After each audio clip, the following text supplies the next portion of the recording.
Hello, good morning to you. I hope you can hear me. But as of the 24th of July, these are going to be mandatory in UK shops everywhere. And I can tell you that they're not very comfortable. This one, which is 3M, it's a proper mask that I've had for a while. I should really chuck it away because it has been used, and I'm not supposed to use them again. However, this one is quite comfortable to wear. The only thing is, I find that my glasses steam up, so I've had to adjust it so that I can have the glasses underneath. And also, you do find out if you do have bad breath or not. You know what I'm saying? Anyway, enough of that.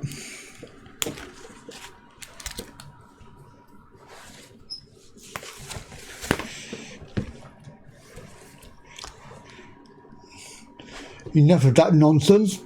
In the beginning, when all of this started, I did have it and I did wear it in shops and things, and I was particularly the only one wearing it. And nowadays, it's everybody's wearing them and I'm the only one that's not.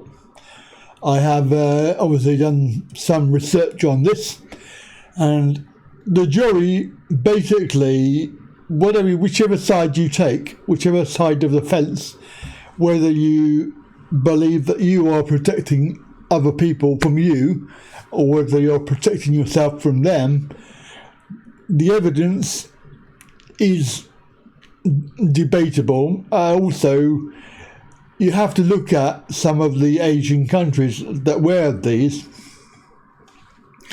every single day. I'm thinking about Japan, Korea, Thailand, places that I visit quite often, and I do see them wearing them, but there is no stigma for people to comply and wear them. They wear them out of choice because basically the air, especially in Thailand, in the north of Thailand, the air is quite bad, and in Bangkok the air is polluted from traffic, so they're just being sensible and protect themselves from carbon monoxide poisoning. Although, to be fair, these are debatable whether they do anything at all because of how they're made. There is no real protection from them. You can buy more expensive ones that will have filters and changeable filters, and there are the ones that are pretty much useless. Quite commonly, I've seen people with the standard blue mask, but I've seen them under their chin, and I'm thinking, you stupid f***ing idiot. What's the point of wearing a mask under your f***ing chin, you stupid But I haven't said that, mind you. I've just thought it as I drove by. The big question for me on the 24th of July, why is it the 24th of July? You see, all of the news articles, all of the mainstream media, all have similar articles out today or last night. UK government set to make it compulsory. Well, they have done that, because that article was Monday, and of course that was yesterday. So it's now compulsory for you to wear in shops as of 24th of July. Even Doris has one on, but I bet you he took it off immediately afterwards. They reckon that the scientific evaluation of face coverings and the importance of stopping aerosol droplets, that's been growing. So I do think that in shops it is very important to wear a face covering if you're going to be in confined space and you want to protect other people and receive protection in turn. Basically, they've had since April to decide this. Of course, there is big signs now out on all shops. All customers must wear face coverings. People caught out will get £100 fine, which will be reduced to £50 if they pay within 14 days. So I'm just wondering how many people will get fined. Obviously the police are going to be called and give you a ticket for this. I'm just wondering, because of various exceptions to this rule, which are disabled people do not have to wear it. Isn't that really very typical of the whole divide and conquer attitude that we on about in my other video? Basically, they're making, if you don't wear it, you're making yourself out to be a pariah because you're not following along with the sheepy. You're not following along with the regulations and the law. And of course, you're then seen as a rotten person. If you then play the disabled card, or I'm not wearing it because I'm disabled, you're then seen as, something, putting yourself above everybody else because you're disabled. Of course, then you get nasty comments from people saying, well, you can wear it, what's wrong with you, what's your disability? Of course, bearing in mind that anybody that asks you could be seen as disability discrimination. They don't have the permission to inquire as to what is your disability and why you need to not wear a mask. So if you're going into a shop, obviously they can refuse you, but are they then going to say, well, what is your disability? Why aren't you wearing it? In which case they are stepping over the line of discrimination. But they are forcing you into this situation of complying. And if you don't comply, then you're a pariah and you're putting yourself above everybody else.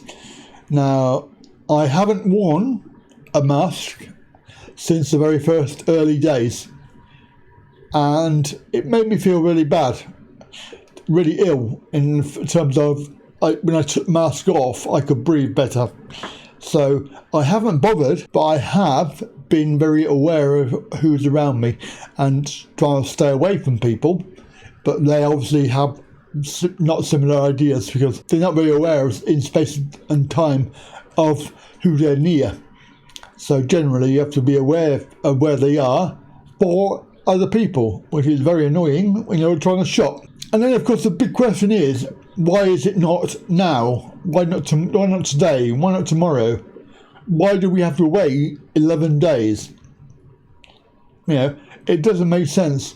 If you want people to wear a mask, then it should be from now. People can get masks. Are we saying that shops should be providing these masks? There's no guidance on it. Is it up to the individual to get a mask? What happens if we don't want to wear a mask? What happens if, like myself, I'm going to Asda to do my shopping in 11 days' time and they don't let me in? What do we do about my shopping? Oh, and don't get me started on Asda with their queuing system, which in the local one that I go to, there's barriers and it's a one way in, one way out, which is fair enough. But I've been Asda about 5 or 6 times, and on 3 occasions I just physically felt that I could not walk down the other end and then back up, and it literally is a long walk, when clearly on those 3 occasions there was nobody queuing. On the one time that I did go, and it was a long queue all the way down to the bottom of the building, it was literally the length of the building that you had to walk in order to come back up on yourself to go into the door, and there was no cut-throughs that you could take, no shortcuts for people that couldn't do it, no concessions. And when I did ask, I said to the security lady, can I sort of sneak through because I can't walk down there and back up? And she went, well, there's a queuing system, blah, blah, blah. I said, but there's nobody queuing. There's no people there. I said, but I can't walk all that way and all the way back up for no reason whatsoever, except that there's a barrier in the way. Oh, well, come in this way then. So I went in the out and then cut through, but even that wasn't easy. And then, of course, yesterday, when I went for my weekly shop, there was another guy who really wasn't that interested. I said to him, no, I can't walk down there, there's no queue, can I cut through?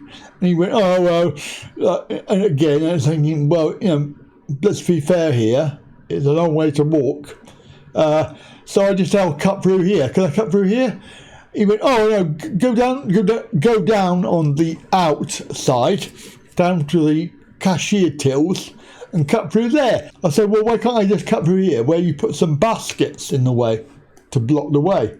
And he came over reluctantly and moved a basket for me so I could cut through and go in on the inside route rather than the out. But he wasn't very helpful, and there was no sort of adaptation for people that can't do it. There was no sort of accommodation for that. And it made me feel really bad. I had to ask, and this is half the battle with disability awareness. Generally, what they do now in Asda is that they ask you if you'd like help packing, and of course, I don't know how they decide whether they ask everybody or whether they just look at you and go, oh, he's a stick, he needs some help. We'll ask him. Maybe they do, I don't know. But generally, and if they don't do it voluntarily, then I just say, well, can you pack it for me? Because the way that they push it through the till, and you're expected to pack it quickly. If I do end up having to pack it, I generally take my time and then make them wait at the end for the payment, because I won't rush to pay if I haven't finished packing, because they start on the next person, and then of course you've got another person there going, well, hurry up, it's like, well, it is a little bit of disability awareness as well, training courses that they need. But Asda, I'm fairly happy with when they on the tills. It is just the whole attitude of trying to go into the shop that I find very, very annoying. And I'll be perfectly blunt, I'll be glad when it's gone. And there was a message going around on Facebook about that. They are going to be returning to normal, so I'm hoping that they will get rid of all the barriers and you can go back into the normal in and out, even if it's just in and out on one side, because there's two doors going on one side, go out on the other, but no barriers. I think that'd be a good thing. I know they've done it in some shops. They've removed the barriers now. Basically in Trowbridge, the other Asda, there's nobody on the doors now. You just go in and out as you like, which I find is quite a good idea. Most people are quite sensible about it.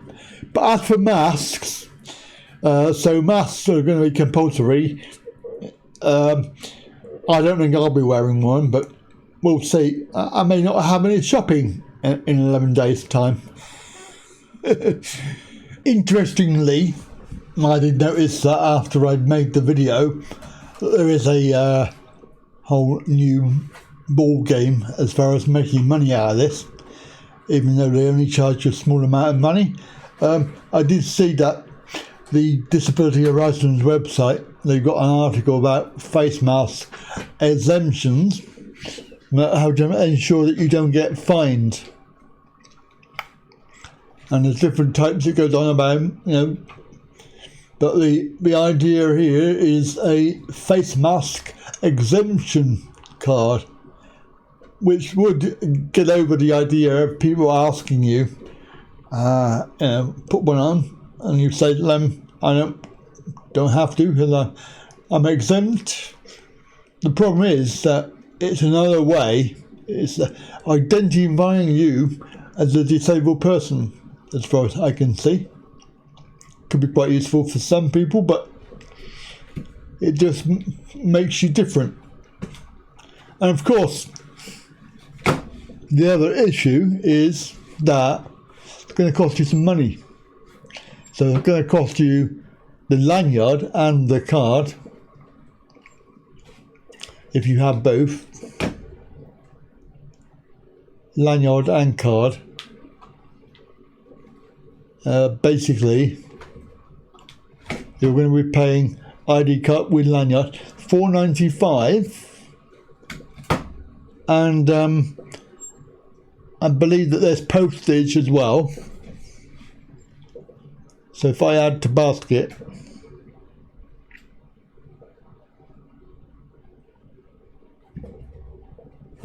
it's a bit slow.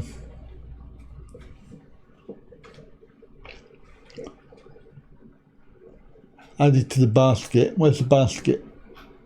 Up here. And I check out. Why is it charging me £10.45?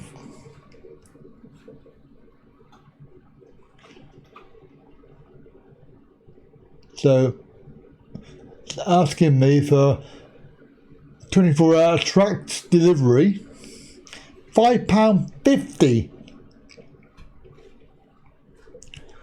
That's if you want it within 24 hours. Standard shipping, £1.20. Good God. And they probably knock those up. They're probably really cheap. £6.15 for a card and a lanyard. And you can pay on PayPal if you really want. So, yeah, I thought I'd show you that, because that is like, if you're really worried about it, then you can always get a card, or you can make your own.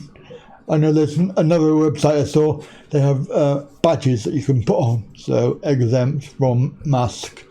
I mean, really, why do you need to prove that you are disabled? If you say to somebody that I don't have to wear it because I'm exempt, I've got a disability, they should take that as fact. Or they shouldn't even ask you if you're not wearing one. Yeah, it's a law, and this is going to create more problems than I can foresee. As far as I can see, it's going to be a big, big problem. Anyway, have a good day, and I'll catch you later. Bye for now.